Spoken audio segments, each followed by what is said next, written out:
اور وہ اپنے لوگوں سے کہے کہ اللہ تعالیٰ کو چھوڑ دو اور میرے بندے بن جاؤ.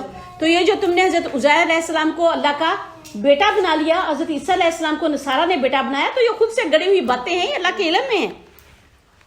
بلکہ اللہ کے رسولوں نے کیا تعلیم دی کہ تم رب والے بن جاؤ، اور نہ وہ تمہیں یہ حکم دے گا کہ تم فرشتوں اور نبیوں کو رب بنا لو. کیا وہ تمہارے مسلمان ہونے کے بعد تمہیں کفر کرنے کا حکم دے گا؟ ہو سکتا ہے کہ نبی اور رسول یہ حکم دیں. تو آگے کی جو آیت ہے یہ دیکھیں، ختم نبوت پر بھی یہ آیت بھی ایک دلیل آیت ہے. رسول پاک کے آنے سے پہلے، رسول پاک کے اس دنیا میں آنے سے پہلے اللہ تعالیٰ نے نبیوں کی تمام ارواح سے یہ عہد لیا تھا کہ ہر نبی اپنے بعد آنے والے نبی کو آخری نبی کے آنے کی خبر دے گا. اور اب انجیل کا مطلب ہی کیا ہے؟ خوشخبری، کہ آخری نبی، اب میرے بعد کون آئے گا؟ آخری نبی. اور جب اللہ تعالیٰ نے نبیوں سے پختہ عہد لیا کہ میں تمہیں کتاب اور حکمت میں سے جو دوں، پھر تمہارے پاس ایک رسول آ جائے جو تصدیق کرنے والا ہو ان پشین گویوں کی جو تمہارے پاس ہیں، تو تم ضرور ان پر ایمان لانا اور تم ضرور اس کی مدد کرنا. اللہ تعالیٰ نے فرمایا کیا تم اقرار کرتے ہو اور اس پر میرا عہد قبول کرتے ہو؟ تو انہوں نے کہا ہم نے اقرار کیا. فرمایا پھر گواہ رہو اور میں بھی تمہارے ساتھ گواہوں میں سے ہوں. پھر جو شخص اس کے بعد پھر گیا تو وہی لوگ نافرمان ہیں. کیا پھر وہ اللہ تعالیٰ کے دین کے سوا کوئی اور دین چاہتے ہیں؟ حالانکہ آسمانوں اور زمین کی ہر چیز خوشی سے یا ناخوشی سے اس کے فرما بردار ہے اور وہ اسی کی طرف لوٹائے جائیں گے. خوشی سے یا ناخوشی سے مراد ہے کہ ہر شخص، ہر چیز نے، چاہے وہ زندہ ہے چاہے وہ مردہ ہے، اللہ تعالیٰ کی تقدیر کو قبول کیا ہے، اللہ کے حکم کو قبول کیا ہے. کافر خوشی سے یا ناخوشی سے تقدیر کے پابند ہیں. وہ کہاں پیدا ہوں گے، کہاں مریں گے، ان کے ساتھ زندگی میں کیا معاملات ہوں گے، اس میں ان کا تو کوئی اختیار نہیں. وہ چاہے اللہ کو مانتے ہیں چاہے نہیں مانتے ہیں، تقدیر میں جو مصائب اللہ نے ان کے لکھ دیے ہیں، جو تکلیفیں لکھ دی ہیں، دکھ لکھ دیے ہیں یا کوئی خوشی لکھ دی ہے، وہ ہر حال میں ان پر آ کر رہے گی. وہ اس کو اپنے سے ہٹا ہی نہیں سکتے.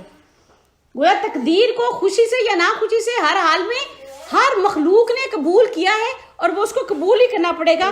اس کے سوا کوئی آگے کوئی ہے ہی نہیں. تقدیر کے آگے ہر کسی کا سجدہ ہے، ہر کسی کو ہر حال میں قبول ہی کرنا پڑے گا، جھکنا ہی پڑے گا.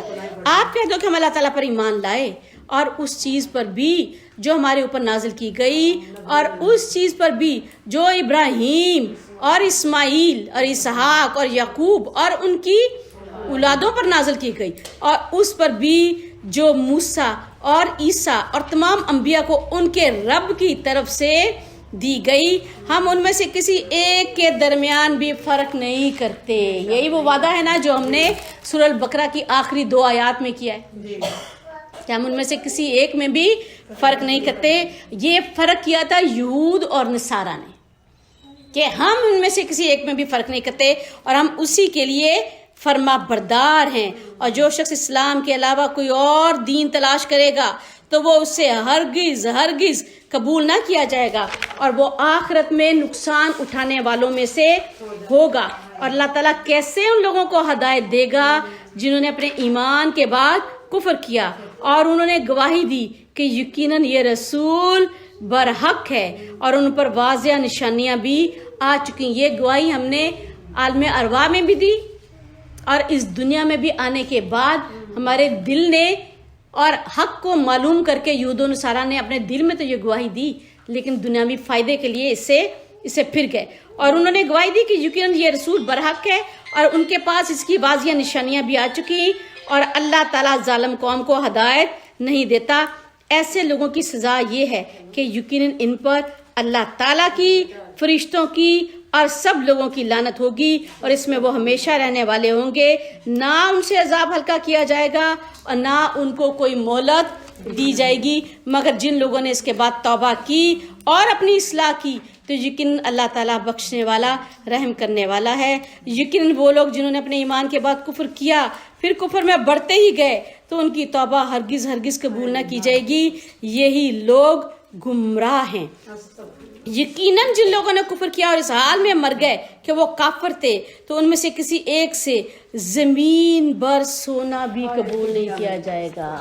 اگر بل تو ویسے ہی کافر مر گئے تو ان کے پاس زمین پر سونا آئے گا کیا؟ وہ تو خالی ہاتھ ہوں گے.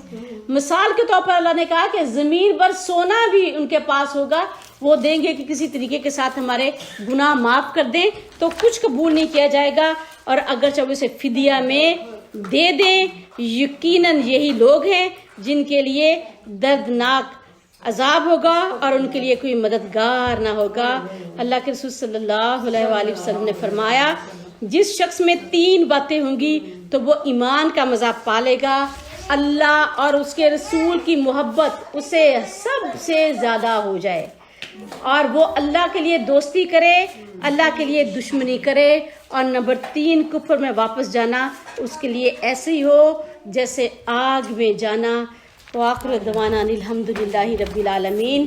سبحانک اللہم و بحمدک نشہد ان لا الہ الا انت نستغفرک و نتوب الیک. اللہ تعالیٰ سے دعا ہے کہ اللہ تعالیٰ اسے ہم سے قبول فرمائے اور ہم نے جو سیکھا اس پر عمل کی توفیق عطا فرمائے، اور جو بیان کرنے سے رہ گیا، جو نہیں سیکھ سکے، وہ سکھائے، اور اللہ تعالیٰ میری اور کوئی کمی کوتاہی ہے اس کو معاف فرمائے. آمین ثم آمین.